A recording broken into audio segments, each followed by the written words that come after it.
Сәлеметсіздер ме, құрметті әріптестер. Бұл видео сабақта 2024 жылғы педагогикадан келіп жатқан жаңа сұрақтармен таныс боласыздар. Алдыңғы бөлімдерді менің арнамнан көре аласыздар. Бірінші сұрақ. Чиксент-Михайдың өзіндік мақсат сызбасы бойынша дағдысы жоғары оқушыға төмен міндет қоюдың нәтижесі. Дұрыс жауабы зерігу. Екінші, дарынды және талантты оқушылардың жаңа идеяларға, сынақ жүргізуге және қателесуге тәуекел етуге дайын деген сипаттамасының санаты. Дұрыс жауабы креативті ойлау. Үшінші сұрақ. Жабық сұрақтардың балама атауы. Дұрыс жауабы төмен дәрежелі. Төртінші сұрақ. Оқу үдерісіне ақпараттық коммуникациялық технологияларды енгізу барысында білікті мұғалімде болу қажет білім. Дұрыс жауабы теориялық және практикалық. Бесінші сұрақ. Орта мерзімді жоспарлауда оқу мақсаттарын қалыптастыру шараларын білуге бағыттайтын негізгі сұрақтың бірі. Дұрыс жауабы оқушылар нені білу тиіс? Алтыншы сұрақ. Біліктілік дәрежесін анықтауда көздейтін бағалау мақсаты. Дұрыс жауабы стандартты бақылау және орындау.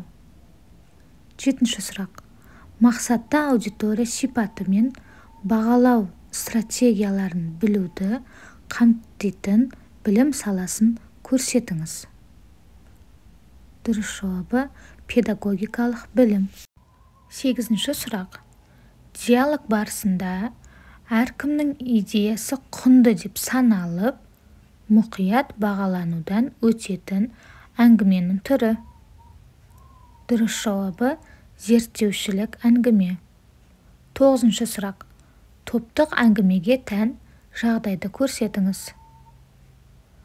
Дұрыс жауабы идеялар қайталанады және ұсынылады, бірақ үнемі мұқият бағалана бермейді. Оныншы сұрақ.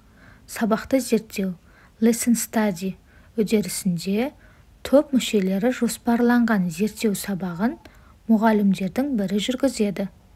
Осыдан кейінгі кезеңі. Дұрыс жауабы зерттеу сабағы туралы оқушылар мен мұғалімдердің сұхбат жүргізуі. 11-ші сұрақ. Кохлберг бойынша моральдық пайымдаудың үшінші деңгейі. Дұрыс жауабы нормативтіктен кейінгі моральдық пайымдау. 12-ші сұрақ. Балалар өздерінің сенім, біліміне сүйеніп, пайымдау жасай алады деген түсінікке негізделген оқыту ортасы. Дұрыс жауабы оқушыға бағдарланған. 13-ші сұрақ. Оқу нәтижелерінің 5 түрі анықталған. Оқушыға қатысты сыртқы фактор ретінде қарастырылатын оқу нәтижесі. Дұрыс жауабы білімнің сандық ұлғаюы. 14-ші сұрақ. Оқушылардың алған ақпаратты есте сақтау үшін ең тиімдісін көрсетіңіз. Дұрыс жауабы өзгелерді оқыту. 15-ші сұрақ. Оқушыларда өзіндік мақсатты қалыптастыру жағдайында төмен дағдыға жоғары міндет қойылған жағдай. Чиксент-Михай бойынша. Дұрыс жауабы алаңдау. 16-ші сұрақ. Жаттап алынған білімді тексеруге арналған сұрақ. Дұрыс жауабы төмен дәрежелі. 17-ші сұрақ. Александрдың зерттеуіне сәйкес диалогтың 5 үлгісіндегі механикалық есте сақтау. Жауабы үнемі қайталап отыру арқылы фактілерді, ойларды жаттау. 18-ші сұрақ.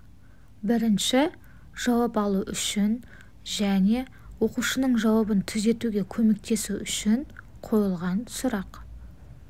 Дұрыс жауабы түрткі болу. 19-ші сұрақ. Жорамалдарды растау, тексеру үшін деректерді жинау АКТ қолдану мен оқыту аспектісінің мысалы болып табылады. Дұрыс жауабы тестілеу және растау. Соңғы 20-шы сұрақ.